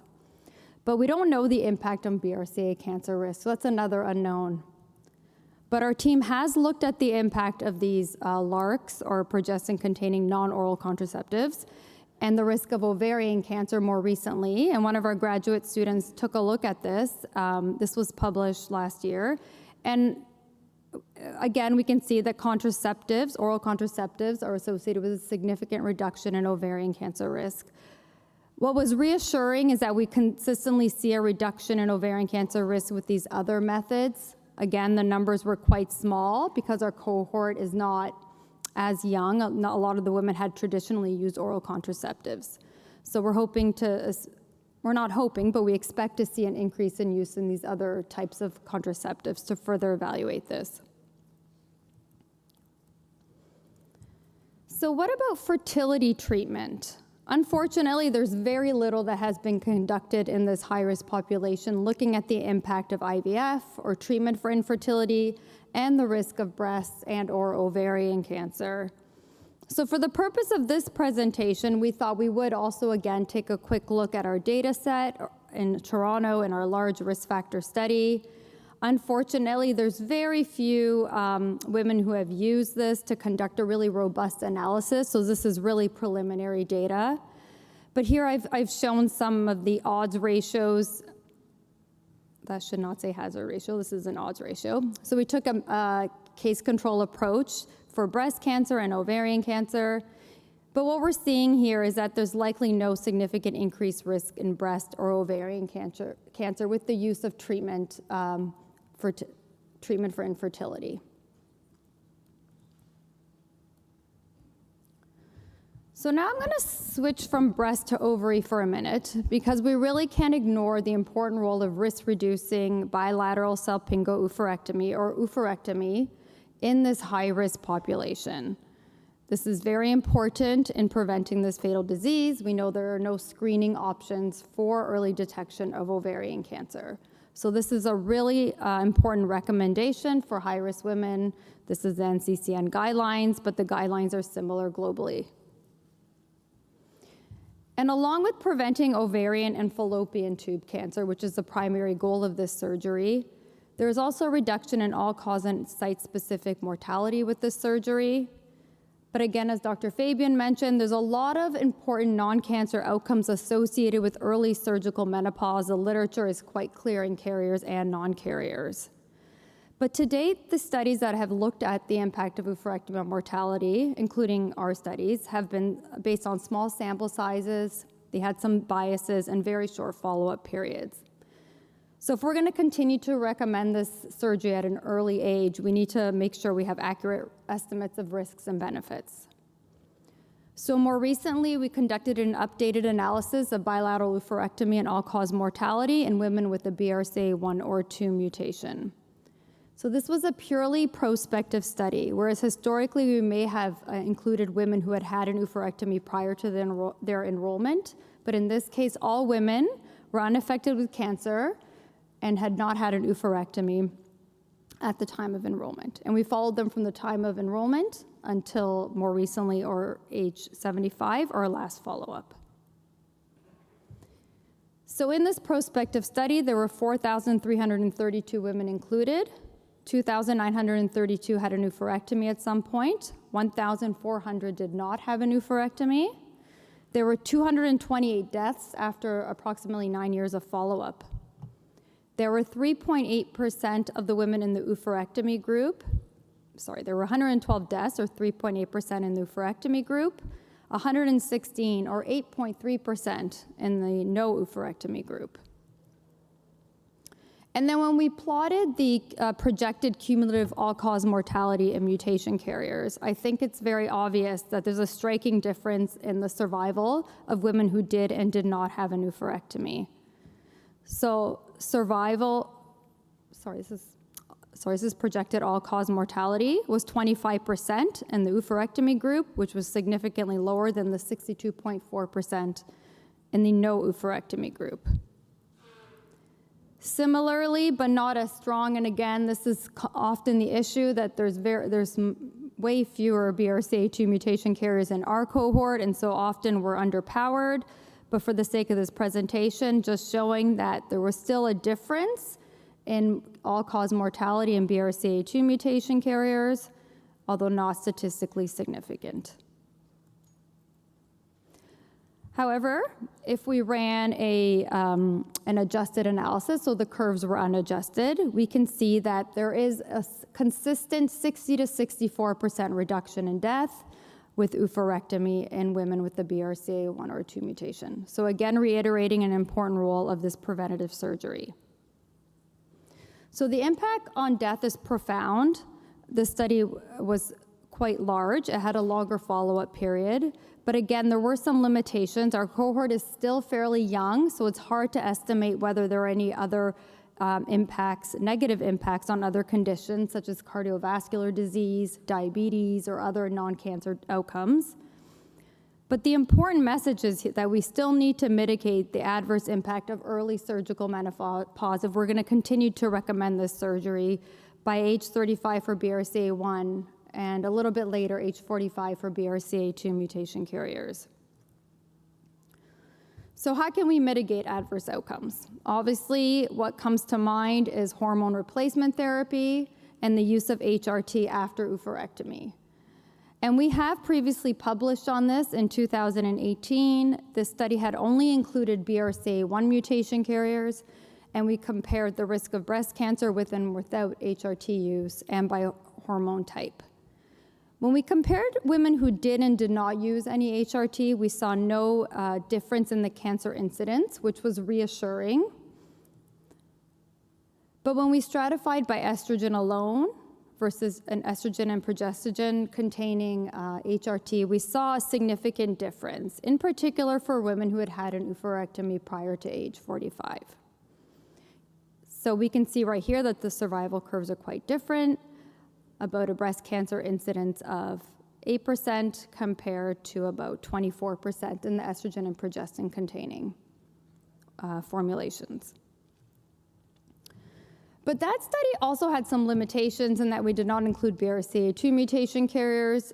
And so now we're really starting to see an important role of not only just formulations, but also method of delivery, and the regimens and the doses. So we're currently reevaluating the hormones that have been used and taking a very close look at the type of hormones. We see, for example, when we think about progestins, perhaps micronized progesterone or natural progesterones may be less harmful. And so because of the important role of progesterone in general for breast cancer risk, and especially for BRCA mutation carriers, we're really trying to disentangle whether there's one formulation that might be safer than another, because we definitely don't want to be providing a oophorectomy at age 35 for a woman and not being able to help manage some of these non-cancer adverse outcomes. This again was a very quick look at our data. This is unpublished and just a really rough look where we're trying to further disentangle estrogen use, estrogen and progesterone, and we've also started to look at tibolone because our collaborators in Europe tend to use this quite a bit, although it's not used widely in Canada and I think not also in the US. What we're seeing consistently is that, again, this is just a quick look of never ever use. This doesn't take into account duration or very specific formulations. But what was different than our prior analysis is that we included BRCA2 mutation carriers. And what we saw is that there seems to be an increased risk with estrogen use. Again, this is not meant to cause any panic, but I think this is really pointing to the underlying biology that BRCA2 may be more sensitive to estrogens than BRCA1 mutation carriers. So we're hoping to take a closer look at this. But I really think the take-home message is that there really needs to be a tailored approach to menopause management. Like Dr. Fabian mentioned, we have to think about whether the woman has had a cancer history, whether she's had a prior bilateral mastectomy. A very important question, I think, right now is whether she has had a hysterectomy. We need to balance the risks and benefits, thinking about absolute risks and more immediate risks. The newer formulations, working with our gynecologist in Toronto, there's a lot of interest in the use of these conjugated estrogens, or Duavie and basidoxifene, and the idea of micronized progesterones, and also the type of combination regimen that you're using, whether it's cyclical or not, or continuous, because there is evidence to suggest that certain regimens may be associated with a higher risk of disease. But a critical question that comes up in our clinic and with our gynecologists is whether the uterus should be removed at the time of oophorectomy. And there is some data to suggest that mutation carriers may be at an increased risk of endometrial cancer, in particular the less common but more aggressive serous subtype. This has not been clarified in the literature yet. However, there's a lot of reasons to perhaps think about whether this is a reasonable decision to make. Not only does it make using hormones less complicated, the regimen is less complicated. Women who may be using tamoxifen, we know that tamoxifen is a risk factor for endometrial cancer. But again, we need to think about surgical considerations also. So I think this is really something our team is trying to look at also, and something a lot of clinicians are wondering about when they counsel the women. So many of us probably came across this New York Times article last year. I think women have been misled about menopause, not only in mutation carriers, but in general. I think there is an opportunity to help manage menopause, especially for this population who is undergoing early surgical menopause. We know from the general population that removing the ovaries at a young age has a significant impact on many other outcomes that we really need to manage with hormones. And we've also shown that there's predictors of hormone use even in our carriers. We took a look at women who did and did not use HRT after they had had an oophorectomy. And yes, we saw an impact of age at surgery, level of education, and whether they had had a mastectomy. So these women, this impacted using, whereas there was an impact of country of residence, whether they had a hysterectomy or not, the mutation type, and their year of surgery, and that also impacted that they were non-users of HRT. So I think there's a lot to do with patient education and also with the clinician's role in counseling these women. So I saw this on Google, and I thought this is a perfect example of what a BRCA mutation carrier must feel like. Because often these women are young, they're not only juggling the fact that they have a mutation, they're likely may not even be in a relationship, they probably haven't even thought about having children yet, they're worried about cancer diagnoses. So along with screening, I think, and preventative oophorectomy, I really think we need to take into account hormones and their important role in maintaining quality of life and improving overall survival in this high-risk population. But there's so many unanswered questions that I was not able to answer right now. And I think one important question is whether rank ligand inhibition will prevent BRCA cancer. That's going to be a hard one to answer, but I think that's probably the most promising chemoprevention option right now. Another question that comes up a lot is the role of tubes-only surgery, salpingectomy, and/or with delayed oophorectomy. We know that oophorectomy has a very critical role in survival, like I just showed. So if we're going to remove the women's tubes, we have to ensure that we're in survival, like I just showed. So if we're going to remove the women's tubes, we have to ensure that we're removing their ovaries in a timely manner. Is concurrent hysterectomy necessary? And safely managing menopause, especially for the young breast cancer patients. There really needs to be a role and continuous research in trying to identify other options. And barriers to HRT prescribing and uptake and education of clinicians who care for these women. So just to conclude, I just want to show that all our data is a large collaborative effort. We have contributors from across the globe, and we're very grateful for that. And in particular, our team in Toronto at Women's College Hospital. We're small but mighty, and we're really dedicated to this cause, and to our funding agencies. So that takes me to the end of this presentation, and I'm happy to take questions.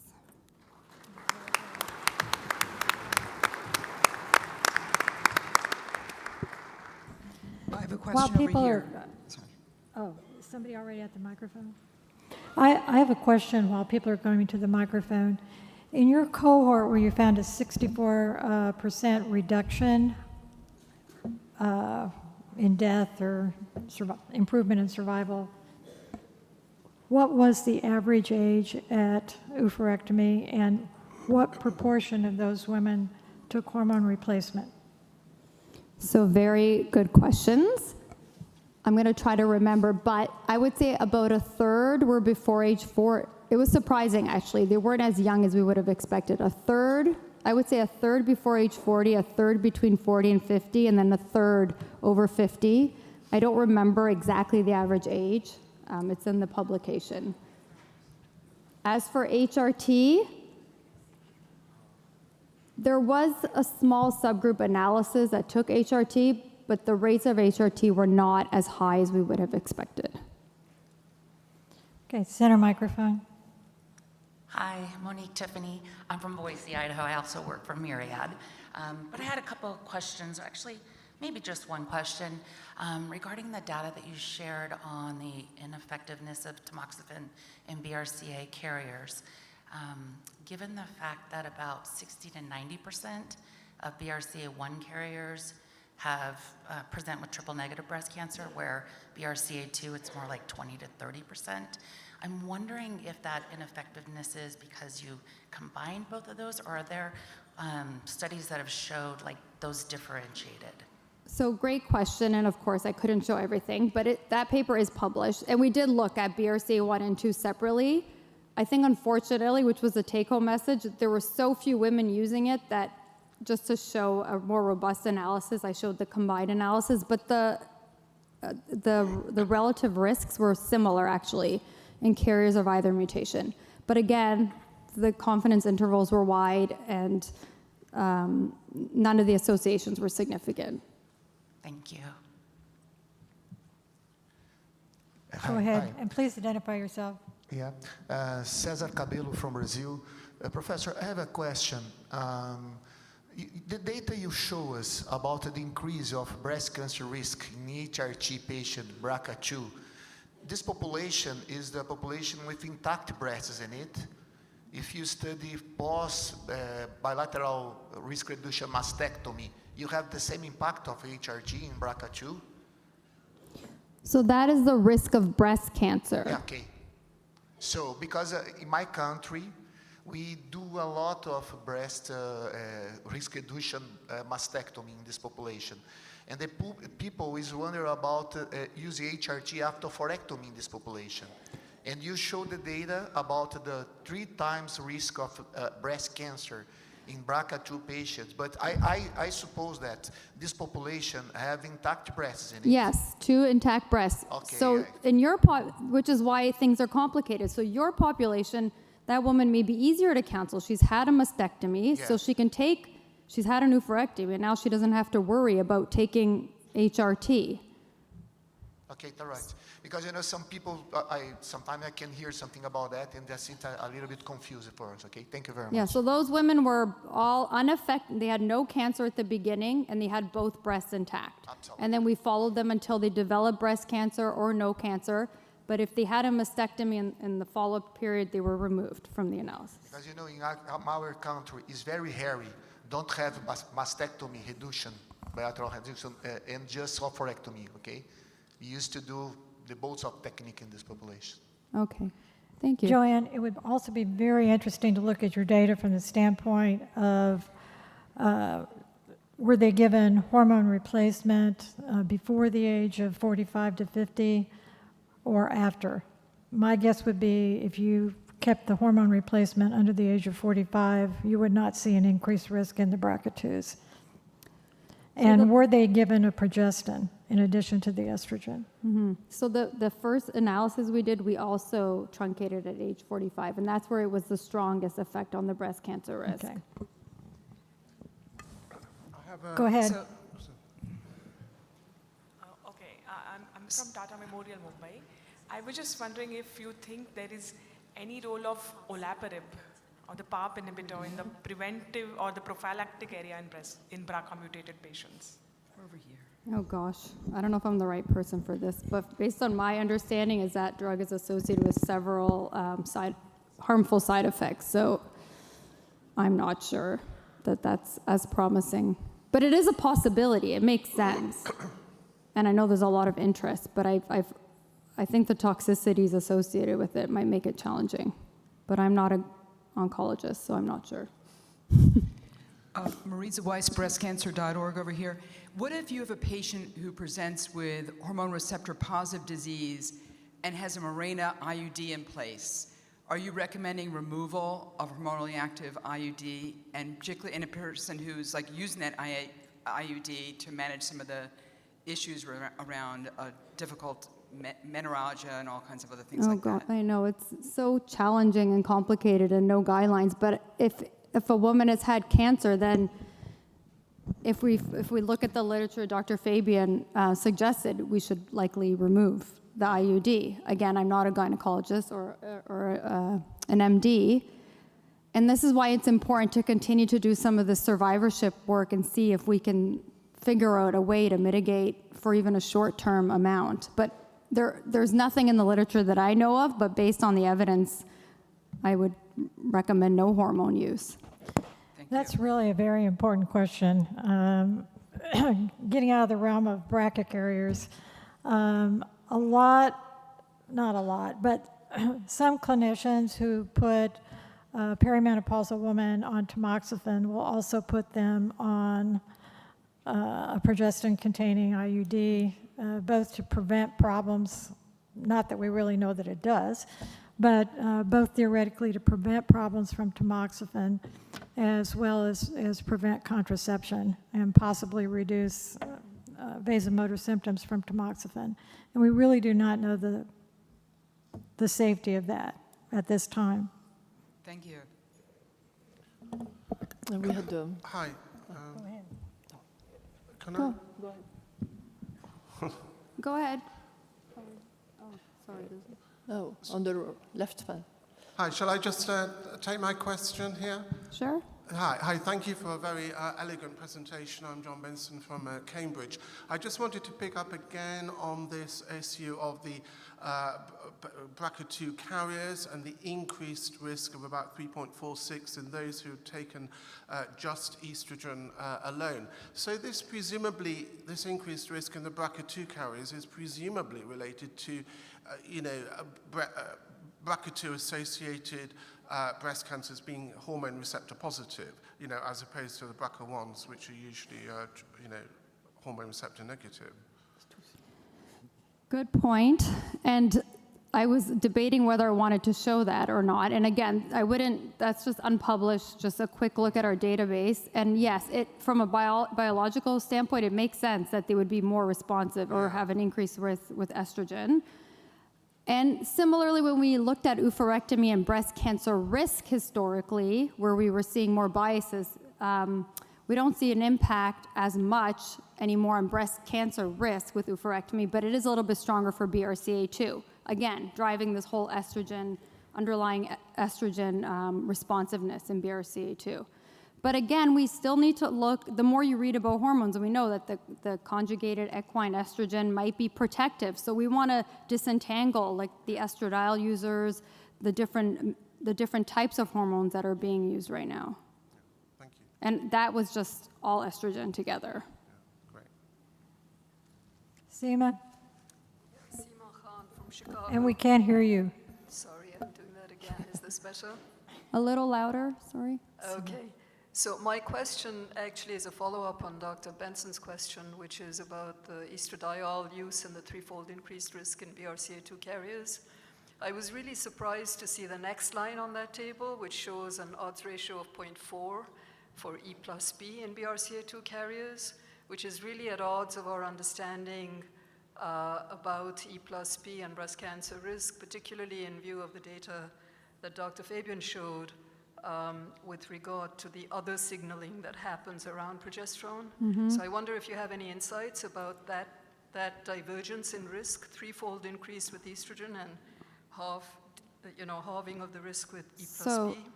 Definitely. So number one, very small sample. Again, this is the problem with BRCA2. The numbers are always much smaller than BRCA1, so it's hard to look for statistical significance in many of these findings. Number two, yes, I think there is a lot of emerging evidence that progestin pathway is important and plays an important role in mutation carriers and non-carriers. The rank pathway, I'm trying to keep this simple, the rank pathway in BRCA1 can also act independent of progesterone, so that could just be hyperactivated because of the mutation. For BRCA2, there's not as much preclinical data yet for BRCA2, actually. A lot of the models, the in vitro and vivo models, were based on BRCA1 organoids and cell types. So there's not as much in the literature for BRCA2 at the moment. But I think it's safe to, I would take that with a grain of salt, the point. There was probably very few. I can't go back to the slide. There were very few women in that group. Exactly. Thanks. Okay, we only have about 3 more minutes in this session, and there are several burning questions, one of which I have.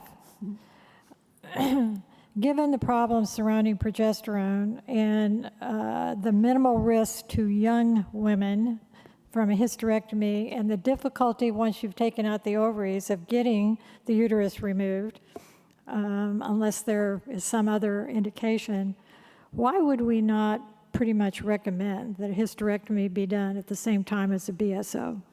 So, very good question, which is what we're trying to, it's complicated because first we want to know are mutation carriers at an increased risk of endometrial cancer, because if the answer is yes, then there is a clear indication from a cancer prevention standpoint. But we also know, and you probably know best anecdotally, that women on progestins, the symptomology seems to be worse. So being able to prescribe just estrogens may simplify a woman's and help manage her symptoms.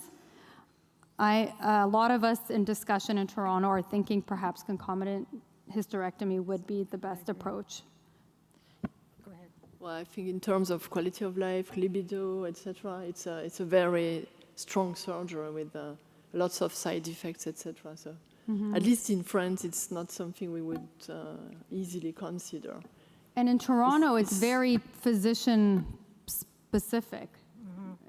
They talk about it, and some physicians are more pro and some are more against. And we're also doing a small study where we have a high-risk clinic where we follow the women, and we have a menopause management specialist who's amazing and sees these women, and we're looking at the symptoms of women, the menqual sexual activity, who did and did not have a hysterectomy, BRCA specific, and by type of HRT, to see if we see anything within a year on management of symptoms and quality of life from the woman's perspective. And two more quick questions. One, it's been kind of my experience that once you just do a salpingectomy, a lot of the women do not come back, even later as they go through the menopause for their oophorectomy. I don't know what the Canadian or French experience is for that. So we're currently, Dr. Metcalf, who's here, and Dr. Narrett and myself are currently looking at this in our cohort of women. And in our clinics, right now our guidelines are salpingectomy alone, again, like NCCN, not standard of care. The women are being counseled that oophorectomy is your best approach, salpingo-oophorectomy. I think the clinicians, at least in Toronto, are offering the salpingectomy for those that are very young, maybe, or are really reluctant to have their ovaries removed. But we're worried about this false sense of cancer risk reduction and the women, like you just said, not returning in time to remove their ovaries. And then one last question, and then, oh, is there somebody at the microphone that's standing up back there? Let's have your question. Oh, he's not at the microphone, okay. One last question is, what is your experience with NK3 inhibitors, and would you offer them to people with a hormone-positive breast cancer? That's for you. That is for me, I guess. That's very practical. I don't know any reason why you wouldn't. I think it's possible that if their ovaries were still intact, you might be increasing estrogen production, but I've never done it. Some of my colleagues had, and again, it's very difficult to get insurance coverage for it, and it's extremely expensive, so. Okay, that takes us to the end of our time. Thank you very everyone. much. Thanks for all the discussion.